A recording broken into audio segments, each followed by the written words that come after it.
వాష్రూమ్కి వెళ్ళేసి వచ్చిన తర్వాత బయట ఎక్కడన్నా ఆడుకున్నప్పుడు శుభ్రంగా చేతులు సబ్బుతో కడుక్కోవాలి. కడుక్కోకపోతే ఏమవుతుంది, మన చేతుల్లో మట్టి చేరడము, తర్వాత ఆ గోర్లలో అంతా గోర్లు శుభ్రంగా కట్ చేసుకోకపోవడం వల్ల గోర్లలో మురికి చేయడము, దాంట్లో నుంచి చిన్న ఆ మట్టిలో ఉండే పురుగులు మనకి ఆహారం కన్నా మనకి పొట్టలోకి వెళ్ళి అవి ఏమైతాయి, మన పొట్టలో బాగా పెరిగి మనం తినే ఆహారం అంతా అవి తింటాయి. అవి తినడం వల్ల మనకి రక్తం లేకుండా అనీమిక్గా తయారైపోతాము.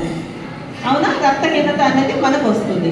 కాబట్టి మనం ఏం చేయాలి, దీన్ని నివారించుకోవాలి అని అనుకుంటే ఫస్ట్ శుభ్రత, హ్యాండ్ వాషింగ్ అనేది అందరికీ తెలుసు. మీకు హ్యాండ్ వాషింగ్ గురించి స్టెప్స్ ఏమన్నా తెలుసా అందరికీ? చెప్తారా, ఒకసారి చూపిస్తారా హ్యాండ్ వాషింగ్ స్టెప్స్?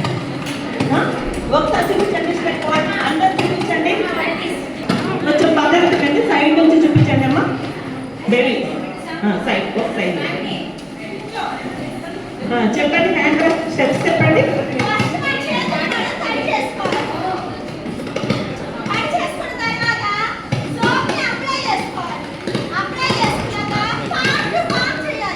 అందరూ చేయండి, అందరికీ తెలుసు కదా, చేతులు పైకెత్తి చేయండి అందరూ.